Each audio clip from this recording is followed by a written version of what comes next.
Hey everyone, this is David. Welcome back behind the velvet rope. Let's just get right into it today. We've got a lot to cover with the one and only Miss Sarah Fraser.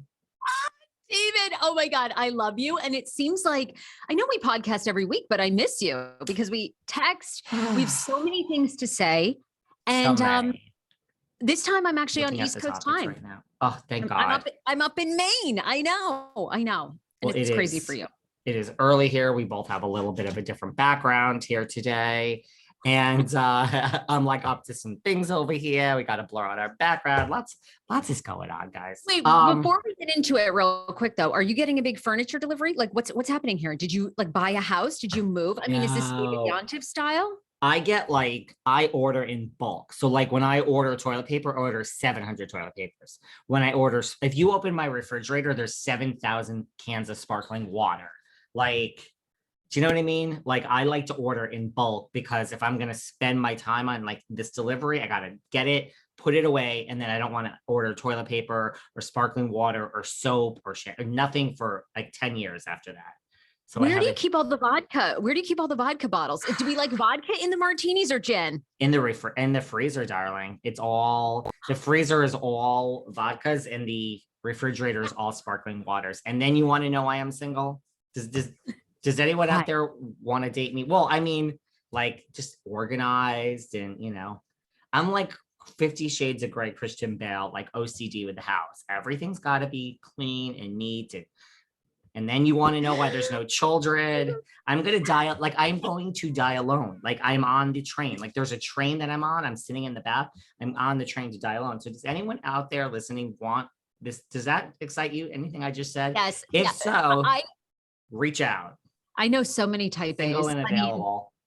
You will meet your match. Like you will find the guy who will, I don't know, out organize you. I feel like so many people live like that. Like they love the organization. And mind you, when I am not with that at the house, then it's the opposite with social life. Now, just please, please, please, today is Sunday. Why are we talking about Friday? I cannot think about like when people call me and they're like, I'm like, I am so stressed out right now. I cannot think about like 2 Saturdays from now. Of course, if there's like a benefits or something, of course, like, Maud's senior 75th birthday party. Like I can make plans. I'm not a total deadbeat, but like, if you want to talk to me about just like a dinner in 5 nights, like just shh, less is more. Let's just get through today's interviews.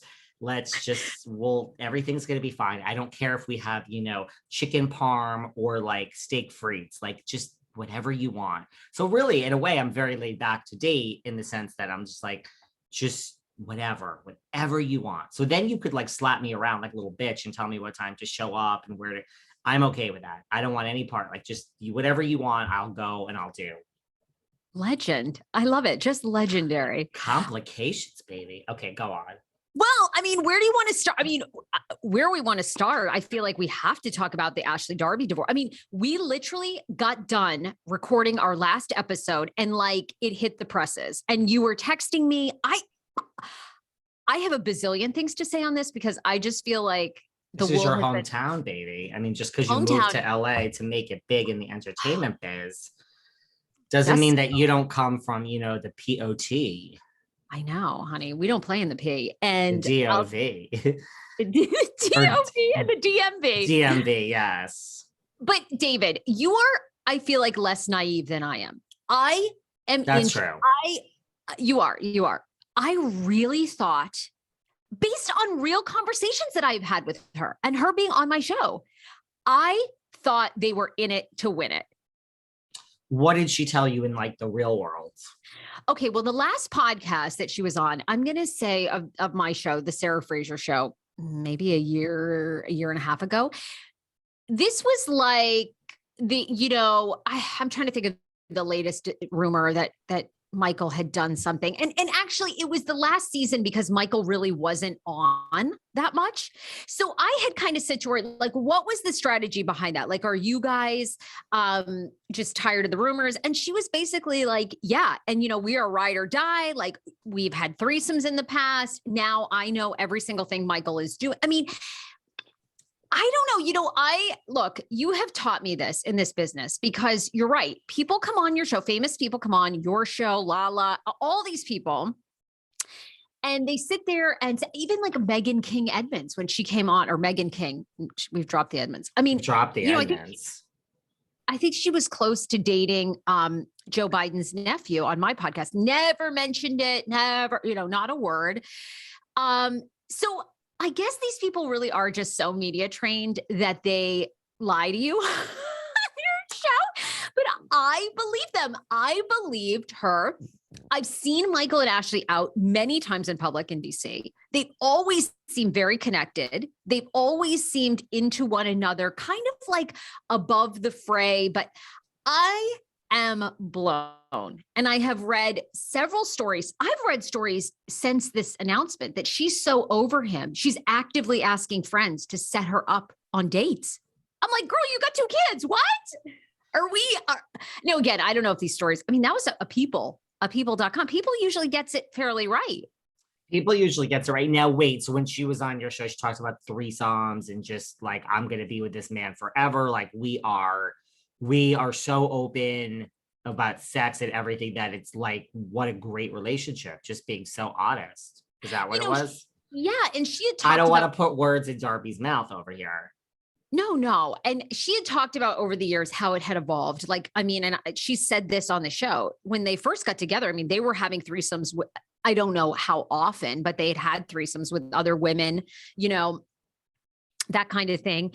And I think they were both like, that was sort of their relationship, I mean, they met, he owned a very, very exclusive nightclub, L2 in DC. That was 10 years ago when I lived there. I mean, it was the place to get into. And she was like bartending. I mean, it was a total hotspot for like DC elites, like it was rich, it was exclusive, it was in Georgetown, it was kind of like in this alleyway. So you had to like get in there. It was a whole vibe. And she was the bartender, but that's not where they met. She just worked there. Well, I think that's how she met. She was hired at L2 and he owned it. I don't know if she was bartending or waitressing or cocktail waitressing, but like that was kind of how they had met. Wow.